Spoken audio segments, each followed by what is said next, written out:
Corona महामारी का त्राहिमाम दुनिया भर ने देखा, लेकिन सबसे ज़्यादा चोट उन्हें आई जो गरीब थे।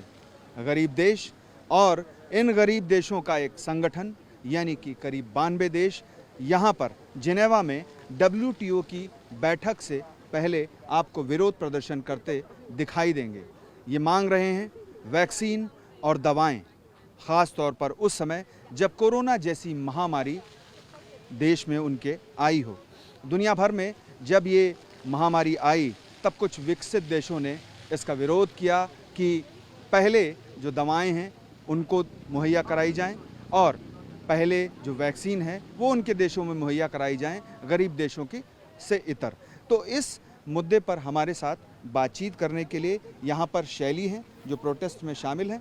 मैं आपसे ये जानना चाहूँगा कि आप लोग जो प्रोटेस्ट कर रहे हैं, कुल कितने देशों में जो समस्या आई थी और इशू क्या है, ये ज़रा हमें बताएं। तो जब से कोविड पैंडमिक शुरू हुई है, हमने देखा है कि कैसे बड़े देश जो हैं, जो जैसे US है, UK है, कनाडा है, जर्मनी है, वहाँ पर वैक्सीन जब चाहिए थी उपलब्ध थी। लेकिन जैसे अफ्रीका के जितने भी देश हैं, 50 देश हैं, उनके अंदर अब तक सिर्फ 15 से 20% वैक्सीनेशन हुई है, जबकि आप देखें अगर US में तो 80% तक वैक्सीनेशन हो गई है। तो जो ये दवाइयाँ हैं कोविड की या जो वैक्सीन्स हैं वो सबको मिलनी चाहिए, सबको बराबर मिलनी चाहिए। यही हम लोग शुरुआत से मांग रहे हैं। और लेकिन विकसित देश तो ये कह रहे थे कि पहले उनके देशों में जब पूर्ति हो जाएगी उसके बाद वो बाहरी देशों को देंगे। क्या ऐसा हुआ? फिर चैरिटी क्यों? हमको चैरिटी नहीं चाहिए, किसी को भी चैरिटी नहीं चाहिए। दवाइयों को मांग जो हो रही है, इस वेवर की जो डिस्कशन यहाँ पे चल रही है WTO में, जो इंडिया और साउथ अफ्रीका ने 2020 में शुरू की थी, वो ये बोला था कि हमको खुद को, हमारे पास इतनी कैपेसिटी हो कि हम लोकल प्रोडक्शन कर सकें अपनी अपनी देशों में, जिससे कि हमें US UK की चैरिटी की ज़रूरत ना पड़े। जब उनके पास ख़त्म हो जाए उसके बाद हमको दें तो फ़ायदा क्या है? तब तक कितने लोग मर चुके होंगे।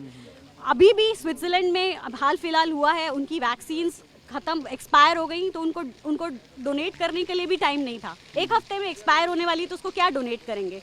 एक्सपायर होने से एक हफ्ते पहले अगर अफ्रीका नेशन को या किसी भी कंट्री को देंगे तो उससे क्या फ़ायदा होगा?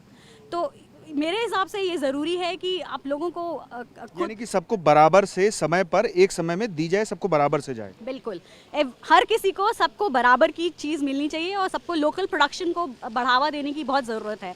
कुछ हैंडफुल जो ये बड़ी कंपनियां हैं जो US और UK में या स्विट्ज़रलैंड में बेस्ड हैं, सिर्फ उनको नहीं, उनके पास मोनोपोली नहीं होनी चाहिए। हर कंट्री में जहाँ भी पॉसिबल है, कंपनीज अगर बना सकती हैं वो दवाइयाँ, टेस्ट या वैक्सीन्स, उन सबको बनाने का मौका मिलना चाहिए। ये वेवर यही कह रहा था। अब UK, US, यूरोपियन यूनियन और जर्मनी जैसे जो कुछ देश हैं, वो सारे के सारे इस वेवर को कमज़ोर करने में लगे हुए हैं, जिससे कि जो बड़ी कंपनियां हैं उनके पास ताकत बनी रहे और मोनोपोली बनी रहे। और हम सिर्फ यही मांग रहे हैं कि आप जो आज की तारीख में, जो आज मिनिस्टर्स या कल मिनिस्टर्स जिस डिसीजन के ऊपर डिस्कशन करेंगे उसको रिजेक्ट करिए, फिर से वापस उस वेवर के पास जाइए जिस पर जो इंडिया और साउथ अफ्रीका ने टेबल किया था। तो आपने सुना शैली को, उन्होंने साफ तौर पर कहा कि बराबर का हक गरीब देशों को भी मिलना चाहिए।